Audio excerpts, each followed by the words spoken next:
What's up mga guys, for today's video samahan nyo nga pala ako sa day 4 ko sa Palawan. Kaya tara, let's go! Ngayong araw na ito nga pala, maaga kaming umalis sa amin dahil marami kaming pupuntahan na pasyalan ngayong araw na ito. Dito tumihigil muna kami sa isang karinderya para kumain.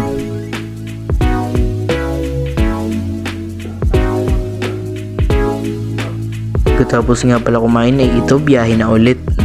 Bumiyahe nga pala kami ng 3 oras dahil pupunta na kami ng Puerto Princesa.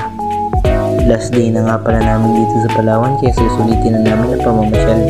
Pupuntahan nga namin ang iba't ibang pasyalan dito sa Palawan.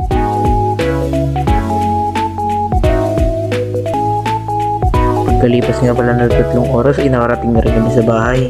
Baba nga lang pala kami ng mga gamit tapos umalis na rin agad.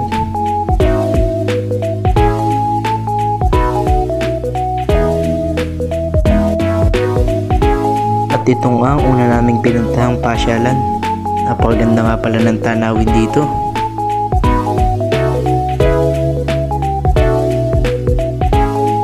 May slide po nga pala dito. Gusto ko sana sumakay kaso nga lang may bayad.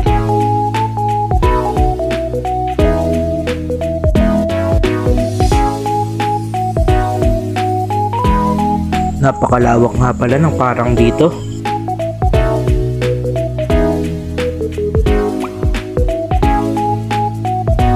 Sumakay pa nga pala sila dito sa kabayan. At ito naman ang aming sunod na pinuntahan. Napakaganda nga pala ng mga makikita nyo dito. Napakalawak nga pala ng pasyalang ito. Ang dami rin nga palang turista ang nandito. Galing pa sila sa iba't ibang bansa.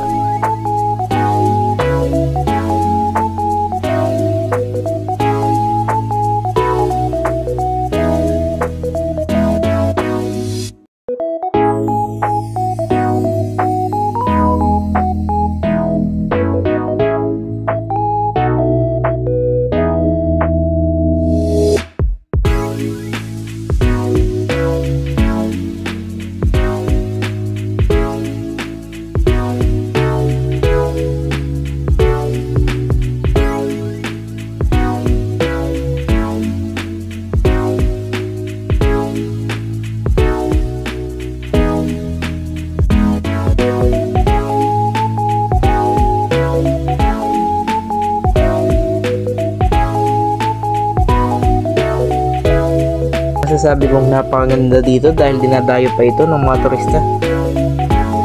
Kaya kung balak mong magbakasyon sa Palawan ay nire-recommenda ko na pumasyal ka dito.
Pagkatapos nga pala, dumaan naman kami dito sa Robinson dito sa Palawan.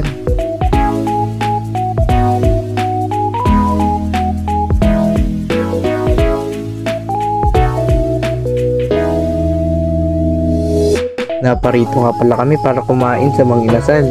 Paborito nga pala namin tong kainan dahil may only rice, tapos masarap pa yung ulam. At ito naman ang sunod na pasyalan na aming pinuntahan.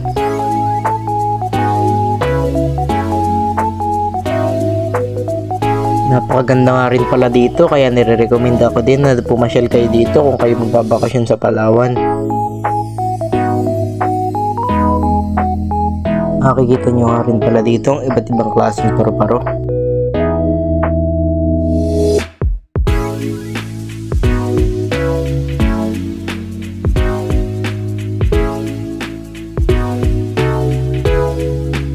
Ito nga pala tinatawag nilang Palawan Beer Cat.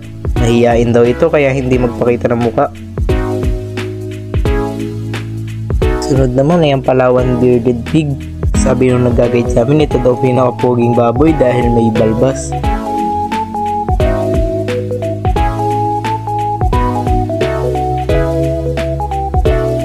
Yan nga pala ang kinakain ng mga paru-paro.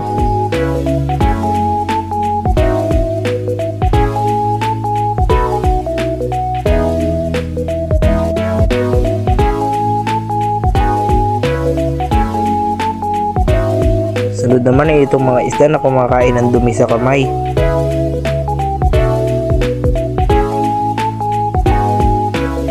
Meron din nga pala sila dito scorpion.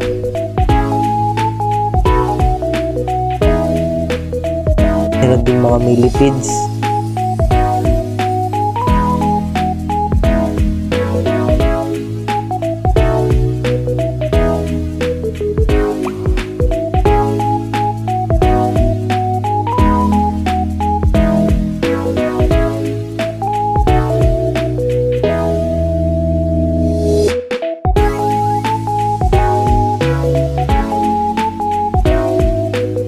May mga pagog din sila dito.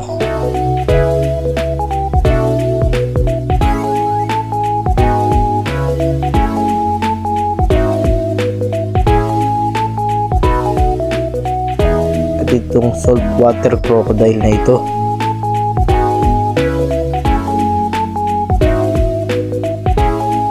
Sunod ay pinuntahan namin yung tribo dito.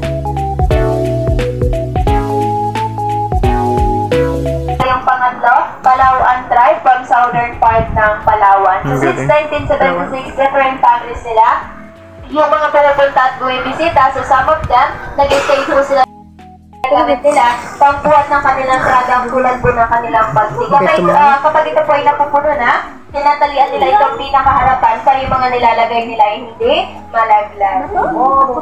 Ayan, so sabi niya naman daw po, walang sanang ayon, maliit naman po ay sanang. And if we pray nila yan all together, tinatawag po nilang basal or basal. At makikita nyo nga pala kung gaano sila kagaling mag-play ng kanilang mga instrumento. So ginamit po I-play nga pala nila dito ang iba't iba nilang instrumento. Recycle po. Yan ay plastic bottle na binalutan po nila ng mata.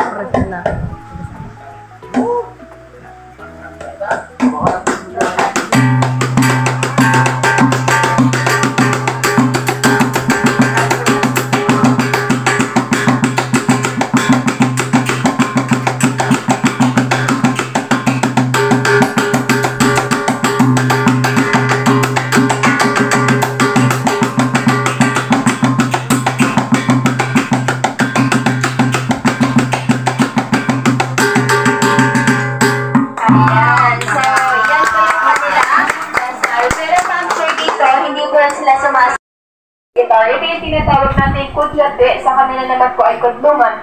So, dinagurian din po yan sa pinakauna-unahang gitara dito sa atin sa Pilipinas. Sige, pipray nila po yung kanilang music called Bogey at ang ibig sabihin nun ay bird song.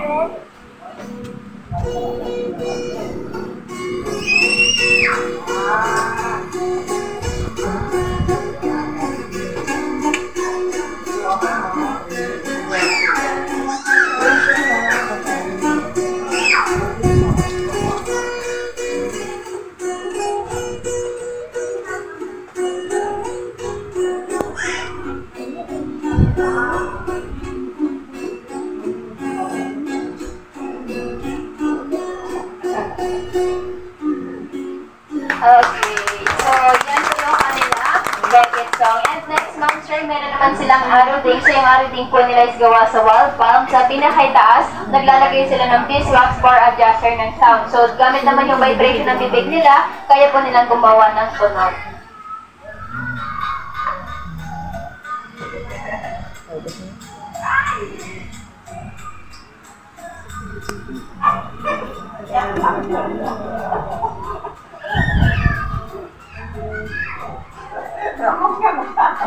Okay, so yan po yung sunod na kanila. Tingin ma'am sir, bakit na-mountain yung kanilang source of police mag-hunt or mag-plant root crop? But yung tribemen, hunter-gatherer din sila. Kapag tago lang sa mountain, part din ng kanilang diet, nagaan po sila ng mga birds, squirrels, and as a hunter, meron muna silang ginagamit pang-attract po ng tunog ng ibon. Pabilit ang views ma'am. Ayan. So, yan po yung kanila pantawag ng ibon. So, yan po ay native whistle na gawa po siya sa young bamboo. Ginagaya po nila. Then, after yan, halimbawa, kapag nag-respond sa kanila yung kanilang target, ipiprepare nila yung kanilang blue gun or blow dart, sapukan sa kanila. Sa atin naman po sa Tagalog ay sulfit. So, ngayon, let's watch how to shoot animals doon sa kanilang throwing key. Ayun, targetan ako. Ayun kayo. Okay, so ngayon po, doon tayo tumingin, ma'am, sir. Alright, ay judge. Good judge. Ayan. So, ganyan po sila kalakas gumamit ang kanilang sapukan. Ma'am, sir, according sa kanila din, kaya nila mag-hit 30 meters. And sa totoong buhay, kapag nag-hunt sila naman ng malalaking animals, nilalagyan po nila ng lason yung pinakadulo ng pala. Yung lason nila nanggagaling sa halaman na ito yung tinatawag nilang data. So, kukolektahin nila yung dagta ng halaman na yan, hahaluan din nila ibang katas pa ng halaman, lulutuin nila sa mahinang apoy, para yung poison is maging powerful. At yung minutes nun, yung target nila mamamatay. Kung gusto nila kainin yung meat, uhugasan ng puyo nila sa ilaw, lulutuin din nila para safe kainin. Pero no problem, dahil dito sa city, hindi na po namin sila ina-allowed mag-hunt. Kasi po yung ating hunting ground, hindi na po ganun kayaman tulad ng dati. So, kailangan nang i-balance yung kanilang pag-hunt. But I hope from that donation box also, yan po for sustainability of this project, any amount of matter. Kasi at the end of the day, they open it and they keep sa Malawan. So, by their needs in sila, market. And last part, si Kuya po, ipapakita naman niya sa inyo kung paano sila nagpapa-apoy sa bundok using ng tatlong material. Ginagamitan po nila ng buhay na bato, meron silang ginagamit na metal, at yung kanilang wild cotton, which is gawa po siya sa young shoot ng palm. So, yun po, ganyan sila ka-survival sa mountain. Dati walang phosphor or lighter. Pero yung mga metal po, nakalimutan ko palang i-display. Itong mga musical instrument nila tulad ng gong insanang, ito po ay mga 100 years old na galing pa sa kanilang ginuno. So, ito po ay patunay na tayo dito sa Pilipinas, nagkaroon tayo ng palitan ng produkto sa ibang bansa ng matagal na panahon. Ayan din. Kapag isipan na yung usok, ililipad lang po yan nila sa mga tuyong dahon or damo, ihipan nila ng ihipan hanggang sa makakagawa sila ng mas malaking apoy. And ganyan po sila ka-survival dati. Ayun. Yung hinahawakan ni Kuya or yung sinisindahan niya, yan yung pinaka-torch nila sa bundok. Ito po yung tinatawag nilang salong or sahing. Yung isa po nito tumatagal ng 3 or 5 gabi, pero depende po yun sa kanilang paggamit. Naniniwala sila na yung usok ng kanilang ilaw kaya daw pong magpataboy ng mga masasamang espiritu, banda. Ginagamit din nilang pag-cure sa illnesses kapag masakit yung kanilang ulo, chan, or insect repellent. Si Kuya po ikot sa likuran and try to smell the smoke. Yung usok niyan, ma'am sir, kasing amoy po siya ng incense or kamangyan. Pero yun po ay no added chemical. Okay, so ma'am sir, yan lang din po. Kapag gusto niyo po malaman kung paano nag-start yung program na to, sa likuran natin marami tayong information. Kung gusto niyo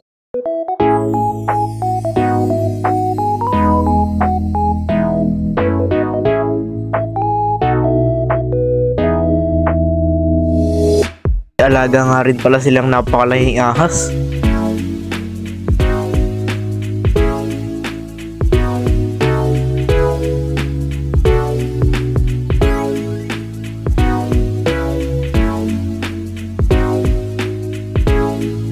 Dami nga rin pala sila ditong binibentang mga souvenir, mga sariling gawa nga pala nila yan.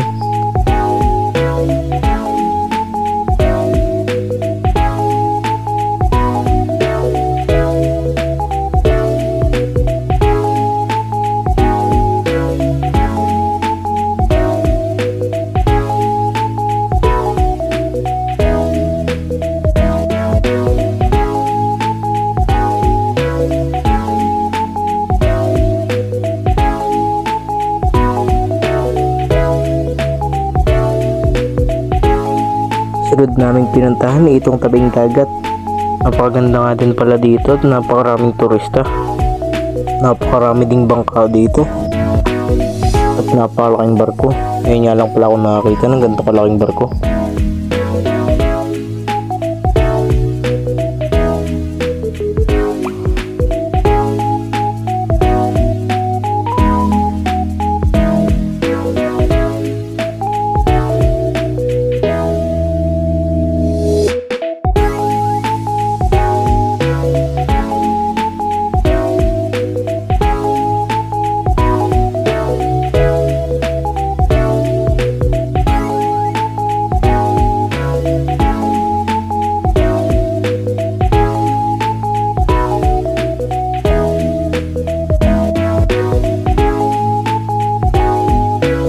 Ang huli naming pinuntahan ay itong napakalaking Christmas tree na ito. Napakaliwanag nga pala niyan. Yan, napakagandang pailaw dito sa Palawan.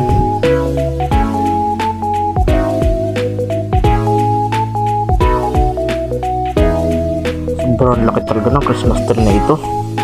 Ngayon lang din ako nakakita ng ganito kalaking Christmas tree.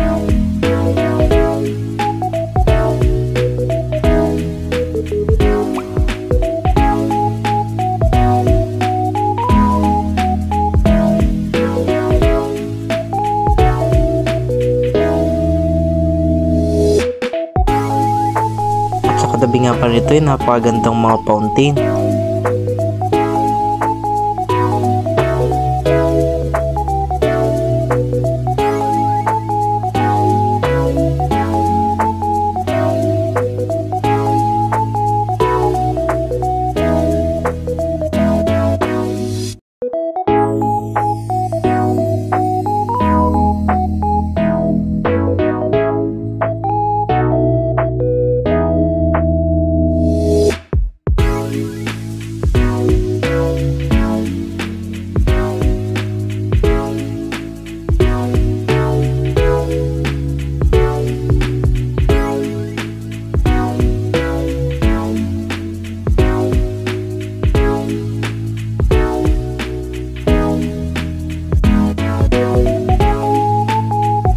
Pasensya na nga pala kayo kung natagalan ako sa pag-upload nito.